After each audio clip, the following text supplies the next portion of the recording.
The Desolate Highway. The highway stretched out like a ribbon of darkness, surrounded by an ocean of trees that swayed ominously in the moonless night. Arthur gripped the steering wheel of his old, battered sedan, his knuckles white with tension. He had been driving for hours, and fatigue clawed at the edges of his consciousness. The radio had fallen silent long ago, and the only sound that filled the car was the rhythmic hum of the engine and the occasional whoosh of passing cars. He had lost count of how many miles he had covered on this desolate road, and the eerie solitude was starting to take its toll on his nerves. The road signs were few and far between, and the last one he had seen indicated that the next town was still 50 miles away. Arthur couldn't shake the feeling that he was lost in the heart of nowhere. He glanced at the gas gauge, and a sinking feeling settled in his stomach. The needle was perilously close to the E.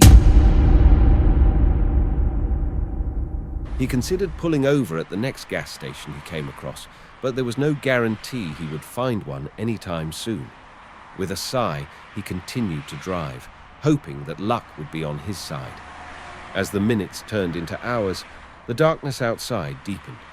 The headlights of his car sliced through the inky blackness, revealing nothing but an endless expanse of asphalt. Arthur's eyelids grew heavy, and he knew he needed to find a place to rest, even if it was just for a few hours. Finally, he spotted a small sign for a roadside motel. It was weathered and faded, barely visible in the dim light, but it offered a glimmer of hope. He took the next exit and followed a narrow, winding road that led to the motel. The place looked like it hadn't seen a customer in years. The neon sign buzzed weakly, casting a sickly green glow over the deserted parking lot. The motel's paint was peeling, and the windows were boarded up. It was a place that time had forgotten. Arthur parked his car in front of the office, his heart pounding with a mixture of relief and unease. He hesitated for a moment, considering whether to stay or continue driving.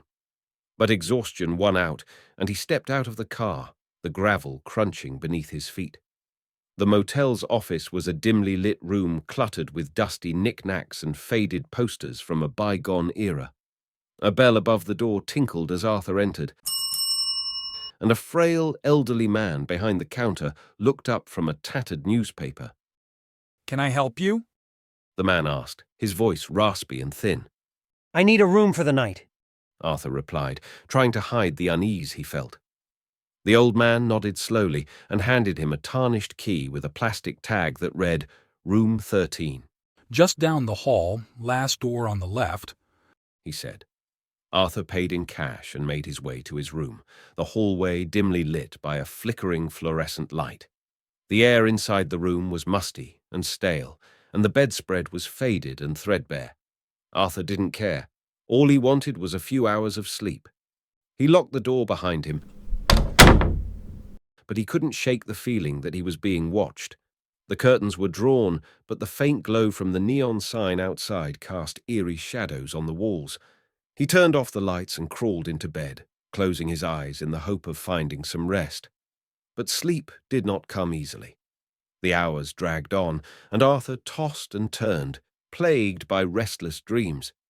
In one, he was driving down the endless highway, the road stretching out before him like an unending nightmare.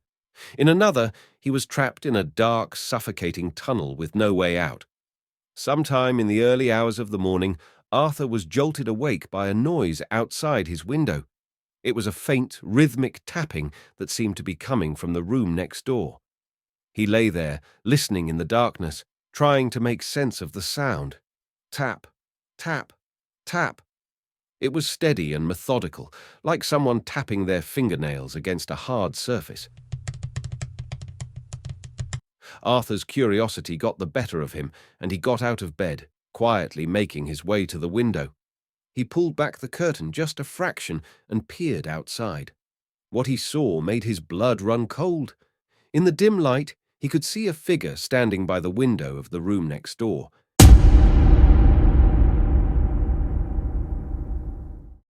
It was a woman, her face obscured by long, dishevelled hair.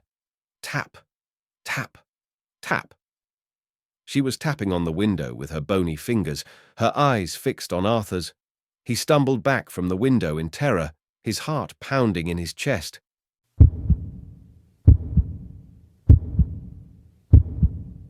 This couldn't be real, he thought. It had to be a nightmare, a hallucination brought on by exhaustion. But when he looked again, the woman was still there, tapping on the glass. He grabbed his phone and dialed 911. His voice shaking as he tried to explain the situation to the dispatcher.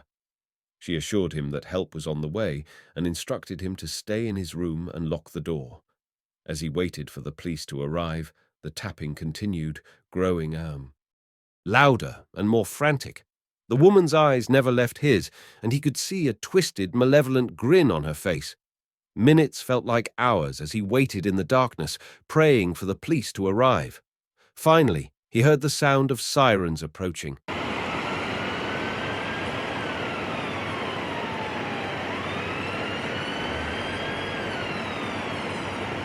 And relief washed over him. When the officers arrived, they found the room next door empty, the window wide open. There was no sign of the woman, no trace that she had ever been there. They searched the surrounding area, but found no one matching her description. Arthur was left shaken and bewildered, his mind unable to comprehend what had just happened.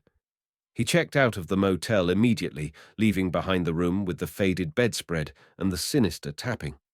As he got back on the highway, the first rays of dawn began to break through the darkness.